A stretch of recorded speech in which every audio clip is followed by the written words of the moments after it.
Shock Monkey Radio is entertainment for adults, by adults, and the views and opinions expressed here do not reflect upon the sponsors or FXBG Public Radio. For additional information, please refer to the United States Bill of Rights. Stand warned. I've been watching a lot of G.I. Joe collector channels lately. Guys who talk about the classics, you know. And I appreciate it. Thanks for letting me look at your collection and stuff like that.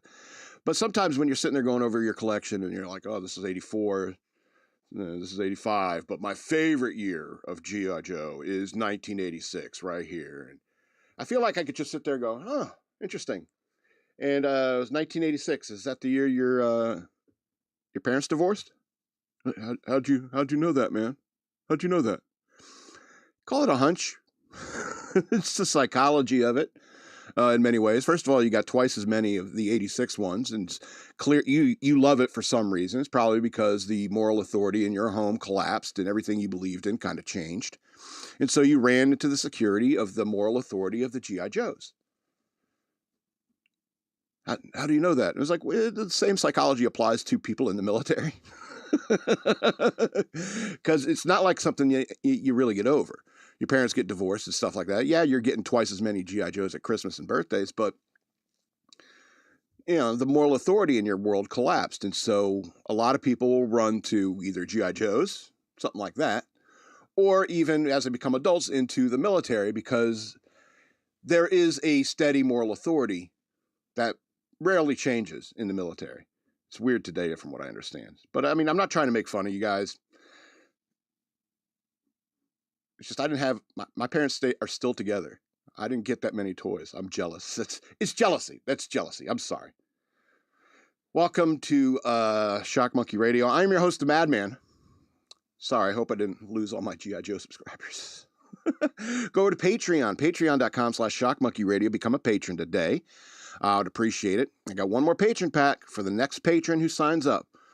Or you can send me money through Cash App. Use the hashtag shockmonkeyradio, all one word. I'd appreciate that very much. Follow me on social media over yonder. Renting the yacht was one thing. And I'm glad you were really particular. It's like, we have to make sure we're moored. You know, you don't want to be rocking around when we're filming. And it's like, okay, that's fair. So we're moored now. All right. And I regret trying to save money on the sign again. I'm really bad about this. It's been a weird Madman Appreciation Month. I don't even know why the ping pong table is in here.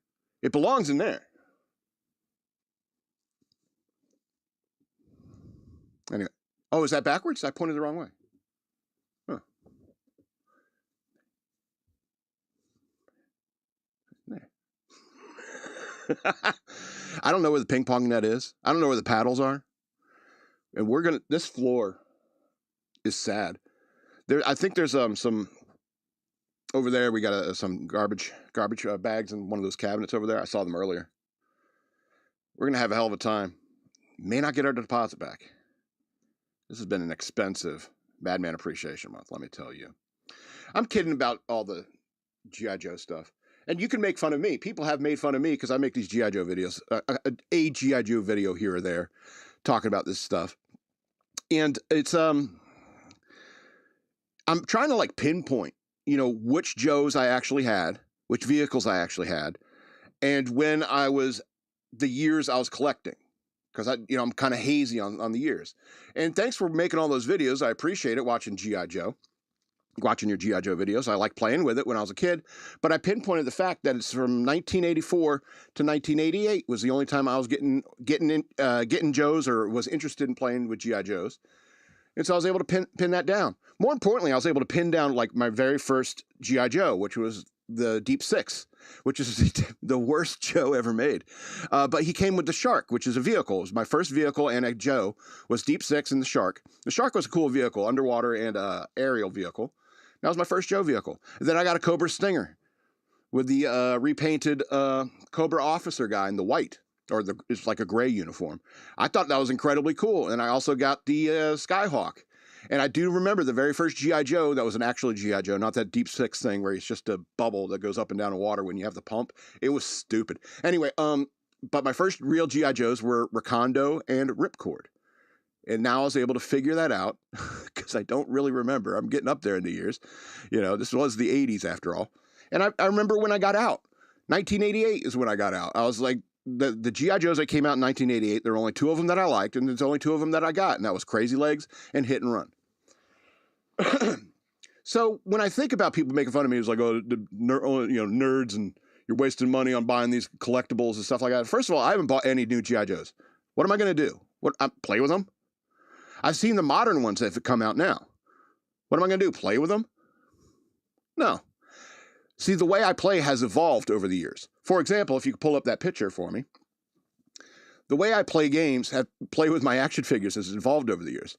Like, for example, I said, hey, guys who play our role-playing game together, let's, I don't know, do a Vietnam-era kind of G.I. Joe game of ninjas and super spies. And it's a G.I. Joe themed thing. So I wanted to make a G.I. Joe based upon what I wanted to, of like the first generation G.I. Joes. Rolled up a character, posted it in the group. I don't know if you noticed, I made 4 other characters based upon original G.I. Joes. I feel like I'm the only one in this group that's interested in playing a G.I. Joe game. Nobody wants to play G.I. Joes with me. Play G.I. Joes with me.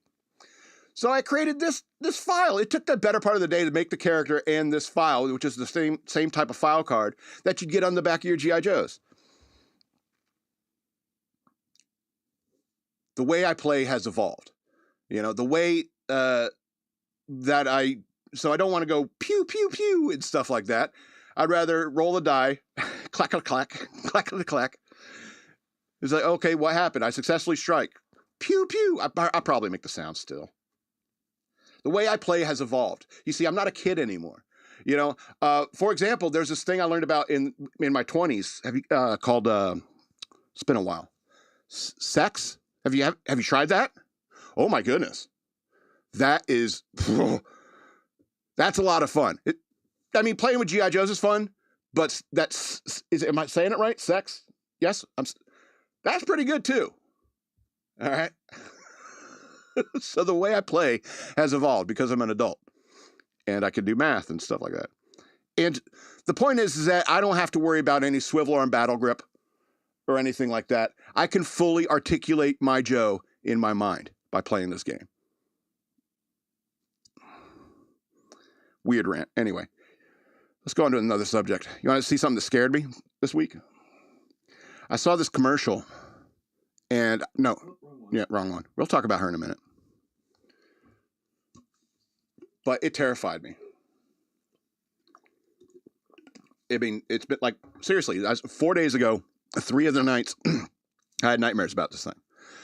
So as EK is pulling it up, I just want to let you know, there's good ways and bad ways to attract people to your product or service. For example, take the whole Dylan Mulvaney incident. That was a bad way to try to attract people to your product. And Bud Light paid the price for it, simple as that. Of course, Bud Light will survive. Bud Light will, it's still one of the cheapest rice beers there is. But it's, and when you make a commercial, yes, I guess I'm ready. When you make a commercial, I know what I'm doing, Mom. Is the audience hearing it? Yeah, I'm a little freaked out. The zebra's talking. Did you see that? Oh my God. Please stop. Oh my God. Why aren't you killing that thing immediately? Murder that thing. It's got hands now. It's got thumbs. It's holding a phone. Kill the zebra. It's my stuff. Look, he's like, buy our insurance because your dumbass kid is definitely going to get in a crash and we're going to cover him. And now that I've made my sales pitch so we can get our money from you, the zebra mafia jumps out of the car and says, go crash into something and we'll get some money out of it. So not only is it a talking zebra with thumbs, he's selling insurance. Do not use the zebra.com. It has given me nightmares.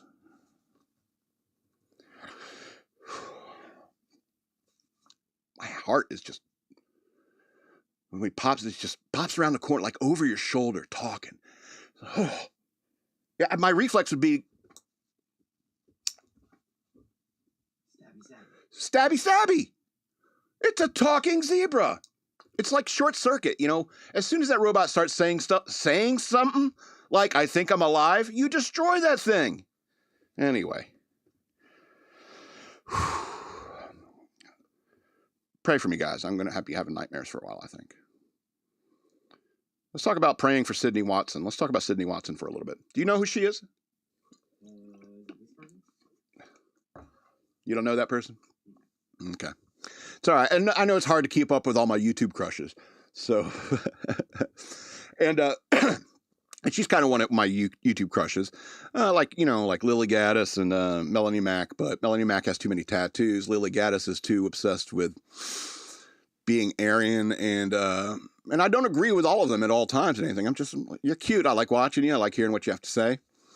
And Sydney just recently put out a video about that she's losing her hearing. And I kind of identified with her a lot because I have also lost hearing in my life.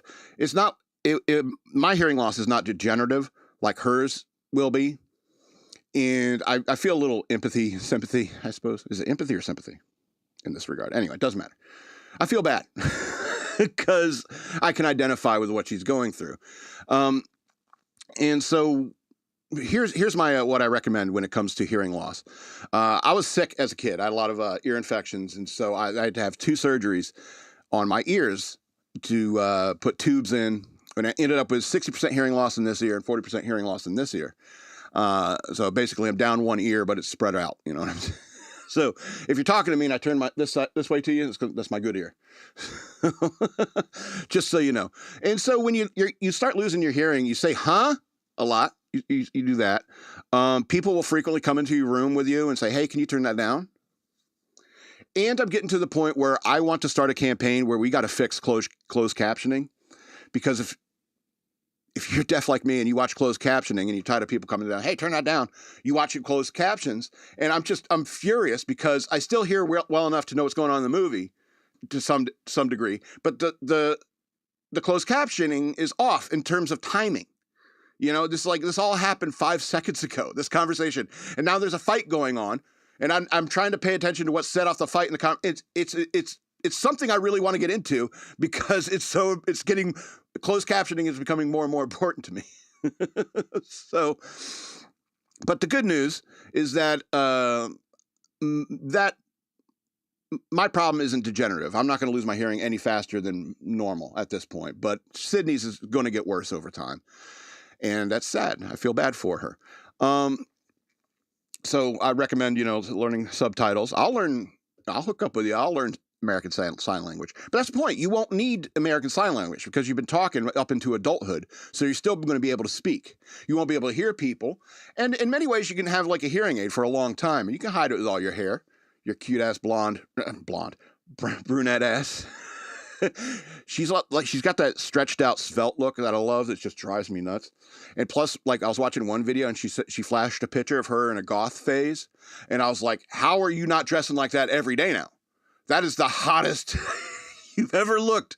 She's like, I don't dress like that anymore. It's like, what? You should be goth, girl. Oh my God.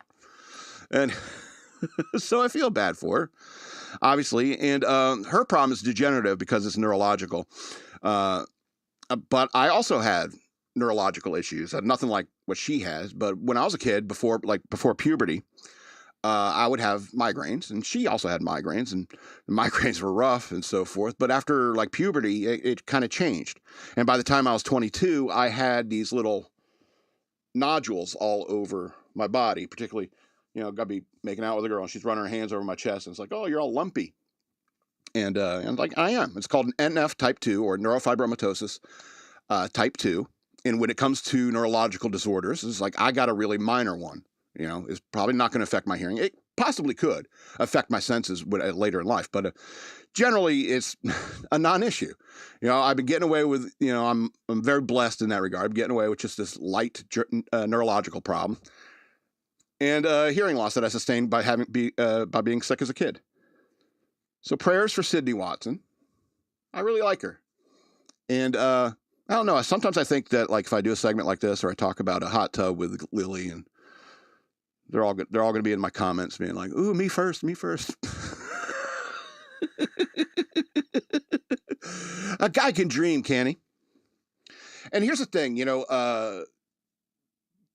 still going to be beautiful for a long time, Sydney.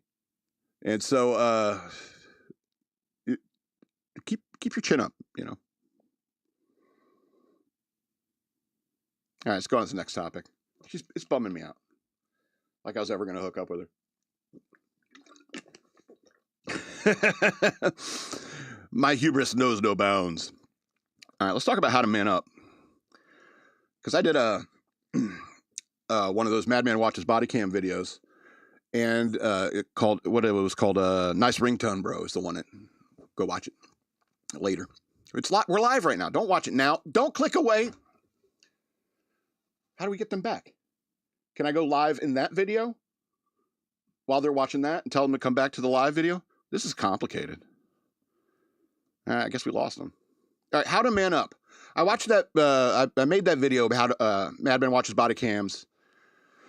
I forgot it again already. Nice ringtone, bro. And the cop asked this question. Is like he asked him like, what kind of weapon was it? And he says it's a Glock 19. He goes, what caliber was it? And it's like, what? And it's 9mm, obviously. And I was like, you're a cop. And Glock 19 is probably one of the most common firearms in America. How do you not know that it's a compact 9mm based upon the Glock 17? How do you not know that? Glock 17, also a good weapon. I don't like the plastic handles of Glock. I don't like that. For some reason, I got the old. I like wood in my hand. For some reason. And so here's my how to man up thing. If you're a cop, if you're a man in this world, you need to love and understand weapons. You know what I mean? If you were growing up as a caveman, in caveman era, as a boy, you would be very interested in sticks. You wouldn't know that these sticks were cool because guns weren't invented yet, but you'd still be interested in having a stick or some rocks, good rocks to throw. Or maybe you're like David fighting Goliath and you're like, I'm going to go down the river and pick out really good stones to take out Goliath. You know what I mean? And then become an evil cunt as a king. Anyway, sorry. And I'm not here to comment on the Bible. If you grew up in like Native American times, you would know bows, you know arrows, you would know blades, I don't know if you know this about little boys, but they have the energy to sit there and grind a stone against another stone to make a sharp stick. You know what I'm saying? A spear. You know what I'm saying? That's what you do with the ADD. You know what I'm saying? You put them on a whetstone. Start sharpening metal. Start sharpening stones. Because that's why boys have that energy, is because they have the energy to focus into like weapons, making weapons. And I was that kid. I was walking through the woods. You find a cool stick and it looks like a gun or it looks like a blaster from Star Wars. You take it. That's what I mean. Even fictional weapons. You should know what kind of blaster Han Solo carries. I don't know. What is it? Wait. Ooh, I almost had it. My memory is not that great. You should know about fictional weapons. More importantly, you should know more about real weapons. All right? You should know that a Glock 19 is a 9mm.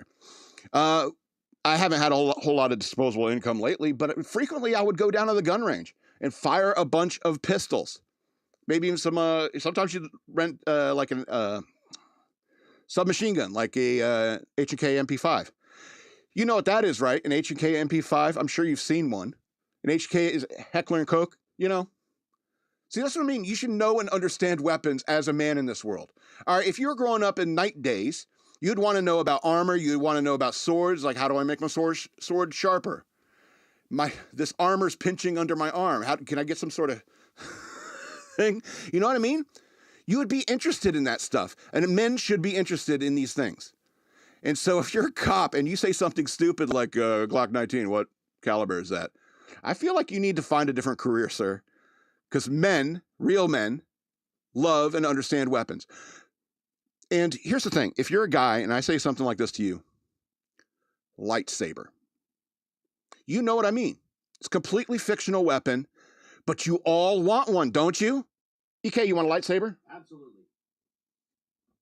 I don't have one. I feel like I'm sorry. I didn't mean to let you down, man. Build up your hopes like that. even fictional weapons, you should love and understand and want to have. What was that?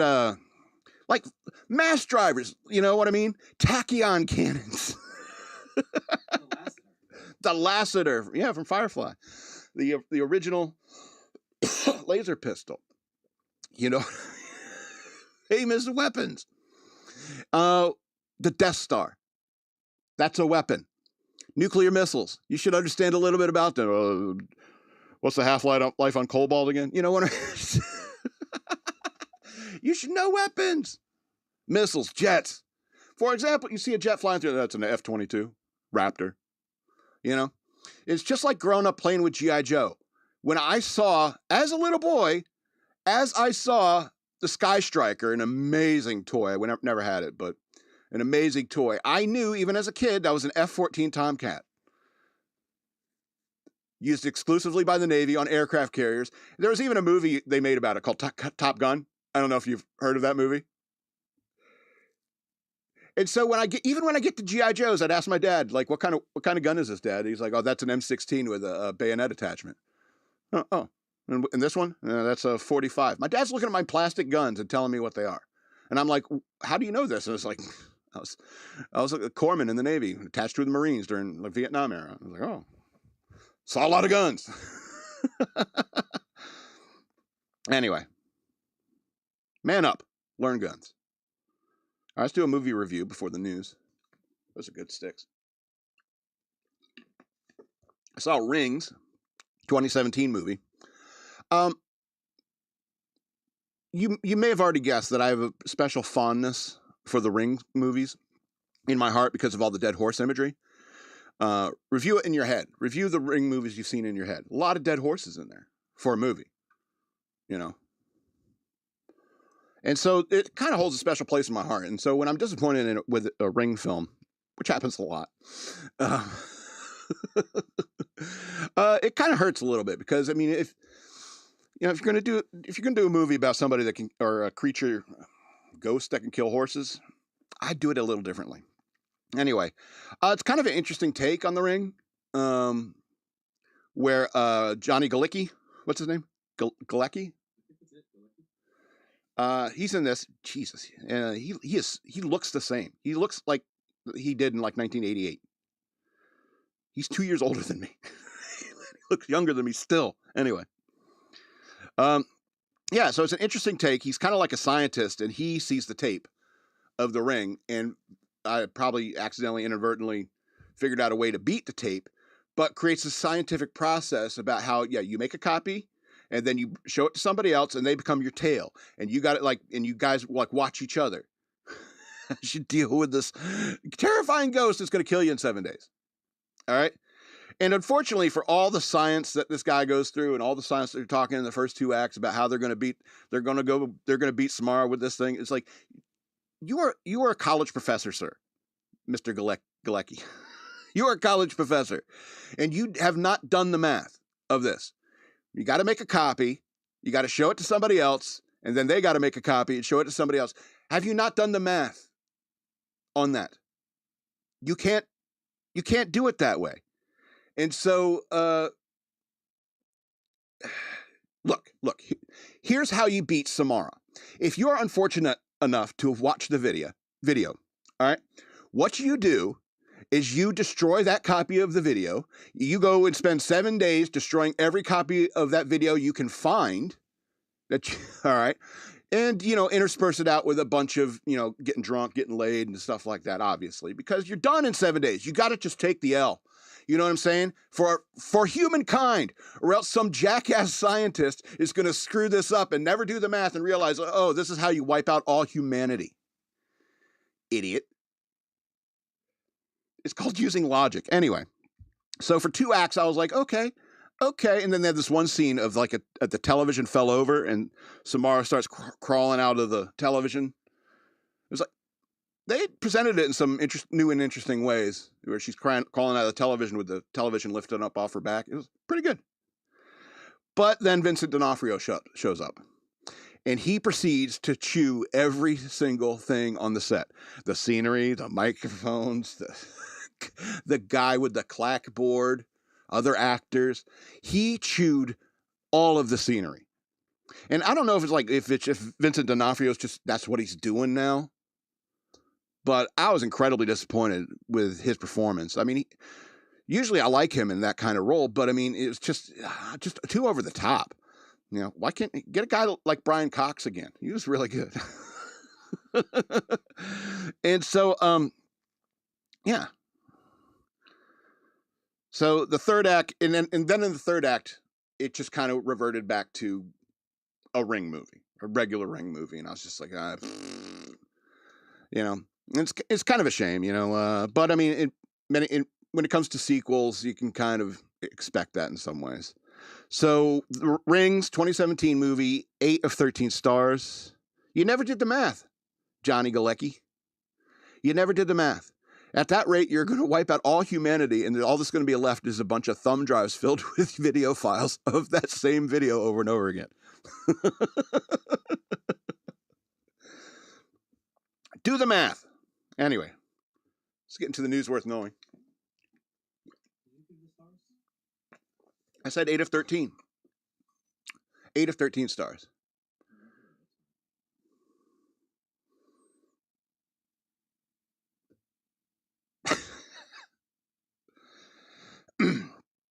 All right. Tell me justice is on the way. I miss that motherfucker. All right. DOJ investigating Andrew Cuomo for allegedly lying about COVID decisions. Source confirms. So, the U.S. Department of Justice has opened a criminal investigation into former New York Governor Andrew Cuomo for allegedly lying to Congress about his decisions made during the COVID-19 pandemic while serving as governor. A source familiar with the probe confirmed to Fox News. The New York Times first reported that the U.S. Attorney's Office in Washington opened the inquiry into Cuomo about a month ago after senior officials in the DOJ demanded an indictment of New York City Mayor Eric Adams for corruption charges. Oh, to be dismissed. I'm sorry. Yeah, okay, I get it now. Inquiry into Cuomo about a month ago after senior officials in the DOJ demanded an indictment of New York City Mayor Eric Adams for corruption charges be dismissed. All right. Who wrote this? First article. Greg Wehner, Wehner. Boy, I hope your name isn't Wiener. Let's see here. This is a long sentence. Forgive me for going editor mode. The New York Times first reported that the U.S. Attorney's Office in Washington opened the inquiry into Cuomo about a month ago. Period. This was after senior officials in the Department of Justice demanded it and hold on. This after senior officials of the Department of DOJ demanded that corruption charges be dismissed of New York City Mayor Eric Adams. You got to flip that around, dude. Anyway, continuing with the story. Sorry about that brief interlude. The DOJ declined to comment to Fox News. The Trump administration is now in an unusual spot of ending a criminal case against Adams while opening a new case into Adams' main rival within months of each other. Yeah, so apparently the talk is that Andrew Cuomo is going to be the next mayor of New York City? Oh, that's what the next sentence says. We have informed us such a matter, blah, blah, blah. Anyway, if you remember back when the COVID-19 was going on, there were people dying all over New York. And remember they sent the hospital ship and he refused to use it? You know, just to spite. You know? So I hope justice is coming back to America. I miss that motherfucker. And because when it comes to crime, you know, I'm all about catching the drunk drivers and the people shoplifting and so forth. I'm all for that. But when you are running a city and you're making decisions that can result in the deaths of many, many people during a pandemic, such as it was, but there were a lot of old people dying, and, you know, they're shoving people in nursing homes. They're just shoving them back in there while they're sick. They bring them out. I think what they do, like bring them out and then shove them back in. I forget all the details, but I mean, and then they all got sick and a bunch of people died. When you're making decisions like that, that can result in lots and lots of deaths, I think you are far more responsible. You know, in the military, if you're like an officer, you generally have a responsibility to the people that you're serving that serve under you. You know, and if they should die or something like that, get hurt, you know, in many ways that's a reflection on you. All right. I mean, granted, you can't stop everyone from dying, but when you make bad decisions, make people die, I think there should be a lot more culpability there than just some guy who's stealing a pack of gum from 7-Eleven. You know, I know they steal more than just a pack of gum, but well, I stole a pack of gum from 7-Eleven today. Arrest me. I'm kidding. I don't shoplift anymore. I gave it up. Let's go to this next criminal that should be thrown in jail. Representative McIver, McIver, a black lady named McIver. Okay. I suppose that's possible. New Jersey Representative LaMonica McIver made her first court appearance virtually on Wednesday after being charged with assaulting 2 federal agents at an immigration detention facility in Newark earlier this month. McIver was at a facility with 2 other members of Congress on May 9th to conduct what they claimed was their congressionally mandated oversight duties, as was Newark Mayor Ross Baraka, who was subsequently arrested following the incident, but later had his charges dropped. Why? Why did they do that? Democrat appeared on video screen in front of a magistrate for United States Magistrate Judge for the District of New Jersey at 11 a.m. Whew, big title. The judge read McIver her rights and charges, then ruled that she would be released on her own recognizance. A preliminary hearing was set for June 11th. In the meantime, McIver is only allowed to travel within the U.S., and if she must travel abroad, it can only be for official work purposes and the government being notified beforehand. I think the charges were absurd. This is a quote. "You know it's ridiculous. I was there to do my job along with my other colleagues. We've done this before. This is our obligation to do. This is our obligation to do." I can't edit that because it's a quote. It's what she said. She went on to say, "It's in our job description to have oversight over a facility, and the entire situation was escalated by ICE," McIver said during an appearance on CNN Tuesday. "They caused the confrontation. Homeland came and caused the chaos that we see. Came and caused the chaos that we see. All right. Very tense situation, and it could have been, but it could have been easily not." Start again in the sentence.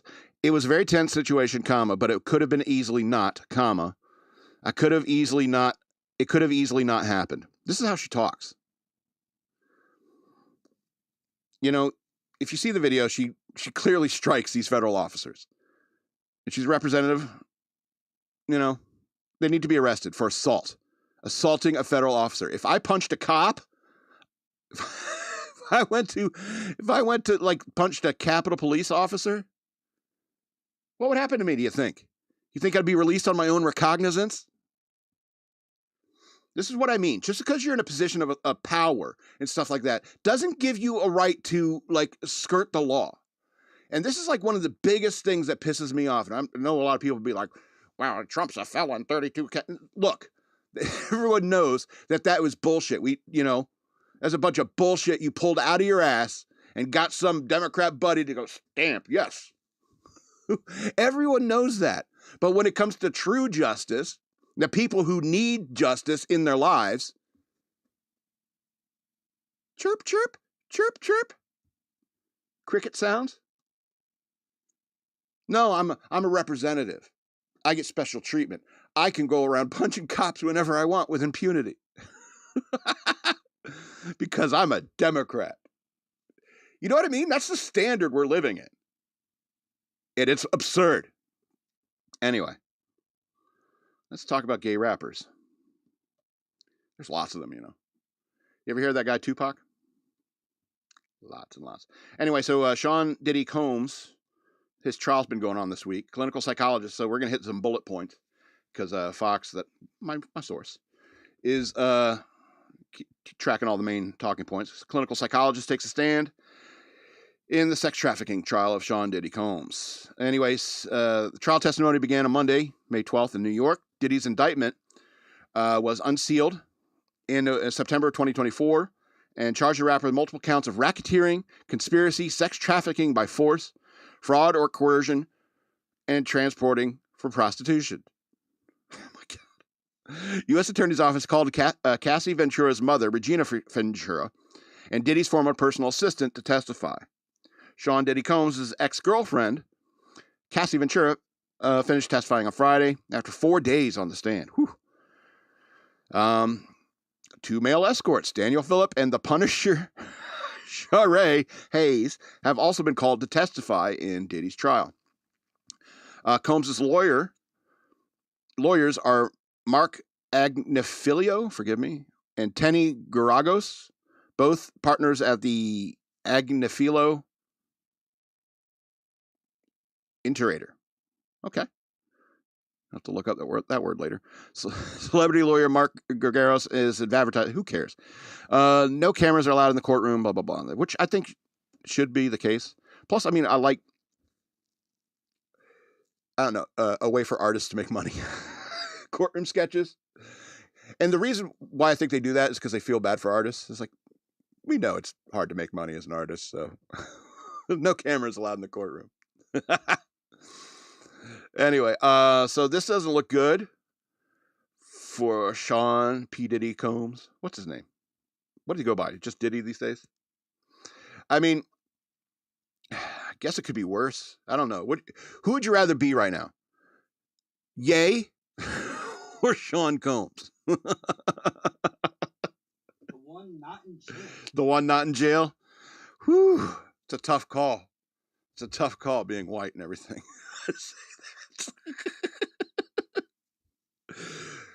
Anyway, yeah, so I think it's been a lot of people understand that, like, there's a lot of gay stuff in rap, and going back to the days of Tupac and so forth. And it makes me wonder if, like, that's how it all started.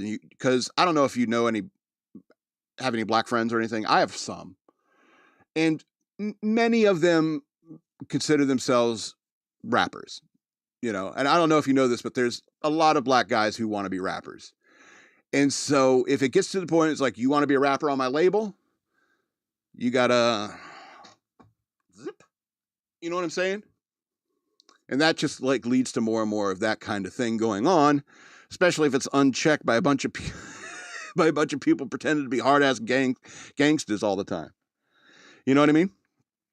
And I know, you know, I mentioned Tupac because, you know, he was a dancer, you know.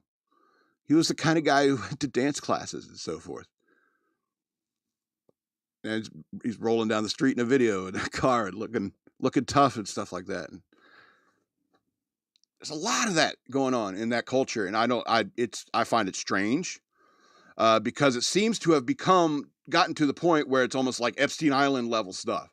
It's like Sean Combs got mad because he didn't get invited to the Epstein Island, so it's a screw it. I'm going to do my own thing.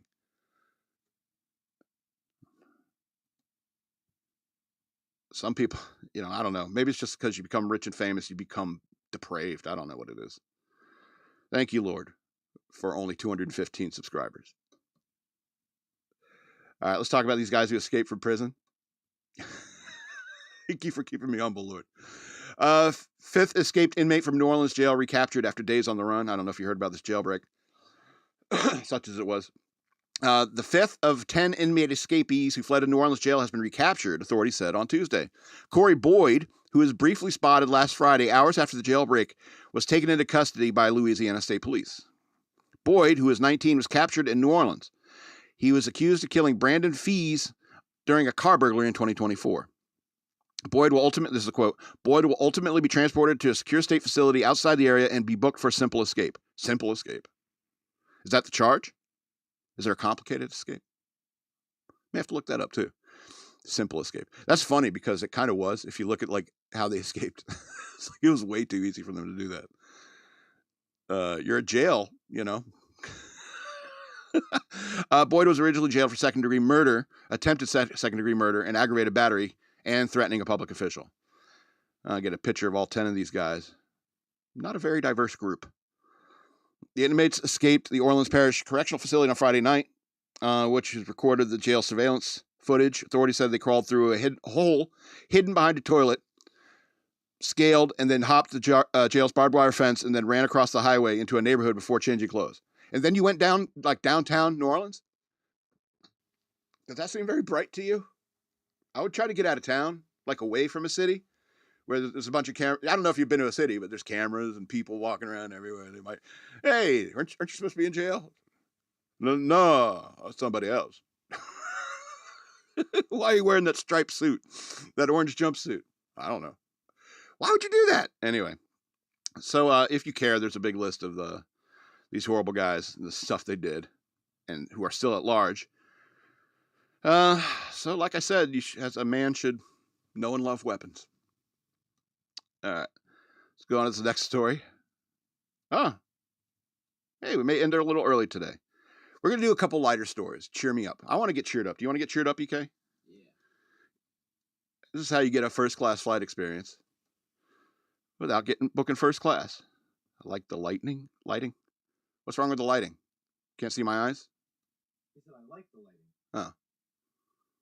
Well, it's the yacht, man. It's hard to get. It's all the wood. Did you skip the story through yet? The fifth inmate escape? Yeah, we already did that. Yeah, just did that, didn't I? Yeah, I'm sorry. Are we in a time loop again? There's just weird delays happening. I don't. Here. Yeah, that's what I mean. It's like when we do these shows, sometimes we get into a time loop, and I don't like that. I don't know. I think it's like when if you had like two mirrors facing each other. Anyway, you see what I mean? Damn time machine won't work anyway. Let's talk about a first-class flight experience. Flight passenger brings a whole rotisserie chicken as a carry-on, calling it her designer bag. Listen, ladies. Dolce and Chickena. What'd you say? Dolce and Chickena? That's what I mean. Those bags are like thousands of dollars, right? But that little plastic bag carrying a rotisserie chicken is better than any purse you ever bought. You overprivileged bitch. Anyway. I'm sorry. See, I'm in a better mood already. So a woman has made a name for herself on social media after she used a whole rotisserie chicken as her carry-on luggage to eat as a mid-flight snack. Chloe Gray caught the attention of TSA screeners when she casually carried a cooked bird through airport security and onto her flight from Newark, New Jersey to California earlier this month. A whole rotisserie chicken is probably enough for a flight that long. Oh, probably perfect amount. This bird don't stand a chance. The social media influencer said she was carrying her meal as a designer bag. It was simply a clever way for her to stay nourished during a trip. Mine just happened to be a bag of rotisserie chicken. It's not a gun. It's not in a 4-ounce tube or anything. It doesn't break any rules. She shared her traveling experience with her edible carry-on item in a series of TikTok videos that have been viewed over some 500,000 times since May 2nd. I got pulled aside by TSA for having something crazy in my bag. It's not that crazy, though. She told her followers in one of the videos. But I told the security screener, this is how you give yourself a first-class experience without paying for first class. Gray, who lives, you could say, like, pound like 8 shots to go sit in your coach seat and pass out. That's how you get a first-class experience. Just don't piss on yourself. She lives in New York City, and she says she hates buying airport food, and that's fair. And she usually tries to pack a salad when flying. For this trip, she didn't have time, so instead she just grabbed an entire rotisserie chicken from Whole Foods. I did not feel any differently about bringing a rotisserie onto my flight compared to other meal or snack because it's literally the same thing, a meal. Yeah, I don't care. She told, what's the jam? I don't even know what that is. Some sort of thing. Hello. It just so happened to be incredibly convenient that I would slip into the Whole Foods and quickly grab one off the shelf on the way to the airport. Yeah, we know how you can get a rotisserie chicken. They're very easy to find. It's amazing, right? I was thinking like what I sent you a file over the network from my computer to yours. And I was thinking my grandfather would shit a brick if I explained to him what just happened. And then I could turn to him and say, hey, let's go to Walmart and grab a whole rotisserie chicken for each of us. It's like, what? It would blow his mind. Anyway, I don't think This is a quote. I don't think I'd be able to grab another healthy and satisfying meal. You don't have to justify yourself. It's a rotisserie chicken. We've all had one. It's all good. We're not judging you. Grace said the TSA agent questioned her about it, said she was very polite and understanding. She's probably like, it smells good. She even gently handed it back to me affectionately and said, here you go, baby. So I mean, everyone wanted them. Let me tear off a little piece. In another video, Gray has been seen casually eating a bite after chicken with a plastic fork while seated on the plane. After sharing it to TikTok, Gray received plenty of responses online. Someone sitting next to me on the plane pulling out a rotisserie chicken would be my last straw. Oh, jealous. Another person wrote, as a passenger, I would never. No, the strong smell of the flight is diabolical. So anyway, people complain about this. You know, just because you didn't think about it. You're like, man, that chicken smells so good. Why didn't I think to run by Whole Foods or Walmart or any of these stores and grab a bag of chicken?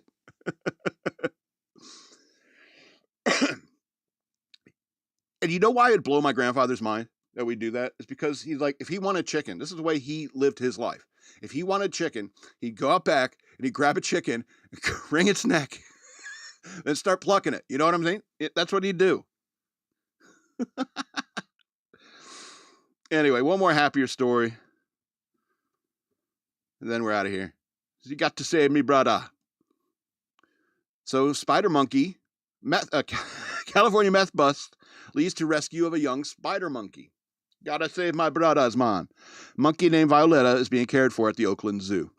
You know, you gotta save my brothers and sisters who are monkeys. Because number one, they're incredibly cute. I think monkeys are incredibly cute. And why do I think monkeys are incredibly cute? It's because they look very much like us.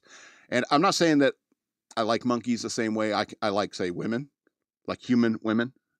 But what I'm saying is that because they look so much like us, that makes them cuter to me because I like humans, believe it or not. Anyway, so thank you for saving my brothers and sisters from meth heads. A Northern California drug bust has reportedly led to the rescue of 3 exotic animals, including a spider monkey, now being treated at the Oakland Zoo. Gee, I wonder why they didn't mention what the other animals were already. Huh. Why are you only mentioning the spider monkey? Let's go on. Let's read on. Deputies with the Solana County Sheriff's Office initiated a traffic stop on May 6th in unincorporated area of Vallejo, about 30 miles from San Francisco, according to a Facebook post. The stop ended with the arrest of a 50-year-old Vallejo local Clifford Vincenti, and the seizure of about half a pound of methamphetamine, the post added. County-level law enforcement executed a search warrant at Vincenti's home the next day. Vincenti's home, yeah. Where they found another pound of meth, $2,000 in cash, 2 live rattlesnakes, there it is, and a live spider monkey were reportedly found. Animal Control removed the exotic creatures from the house, and the monkey was transported to Oakland Zoo and 40 miles south of Vallejo. They probably took the snakes out back and just killed them, right? Off of their head. I hope. Why people keep those as pets, I'll never understand. The monkey is approximately 18 months old and named Violetta. Was found to be in decent health, and the zoo said in a news release. Veterinary hospital staff are taking measures to ensure Violetta's overall well-being and have reported that she is doing well in her temporary home, where keepers have set up enrichment along with blankets and toys to keep her comfortable and stimulated. Isabella Linares, marketing manager of the Oakland Zoo, told Fox News Digital. They are providing her with a healthy diet that includes a variety of fruits and vegetables. Is that what monkeys eat? Good to know. Drinking formula that help minimize the likelihood of pathologic bony fractures. She continued. She's adjusting as best she could the long road ahead. Zoo's release also noted that the dangers of infant spider monkeys include inclusion in the exotic pet trade. Infant spider monkeys are in the pet trade, often as a result of their mothers and family members being shot down from the trees and capture the baby. Oh my. Conleen Kinsley, Vice President of Animal Care, Conservation and Research at Oakland Zoo. See, this is as hippiest as I get. This is a PETA loving as I get. Think about that. They go and hunt the adults so that they can take the babies, which are cuter, and sell. It's kind of like the Tiger King, But everyone wants to pet a baby tiger. They don't want to pet a real big tiger. You know what I mean? So he's got to keep breeding tigers. You know, it's like the rings. You know, I got to keep making a copy. It's like, do the math. Anyway. Vincenti was charged with possession of controlled substance for sale, according to the sheriff's office, and faces additional charges, including potential violations related to the possession of exotic animals. The investigation is ongoing. The Solano County Sheriff's Office did not respond. Blah, blah, blah. You got to say, me brothers, my monkey brothers. Aren't they cute? You think monkeys are cute, or am I just being weird? I think this was a damn good show. I thought last week was a damn good show. I think I'm damn good at doing this, you know? And I know most of the internet, most of the stuff you find on YouTube is basically this kind of format. But there's some stuff you see on YouTube and you're just like, how on God's green earth do you have more subscribers than me? So please like, share, and subscribe. Show this to your friends. Sit down with them and watch a show with me. Disagree with me. Throw stuff at me. Call me ugly. I don't care. Criticize the lighting. It's like, why did he rent that yacht? And it's like, did you really pay money for that sign? You know, absolutely. Hate on me. You know, like I hate on movies. Because if I'm going to watch a bad movie or watch a bad YouTube channel, I'm going to make it fun for me one way or another. So this has been Shock Monkey Radio. I'm the Madman. And I love you. Okay. Damn lighting.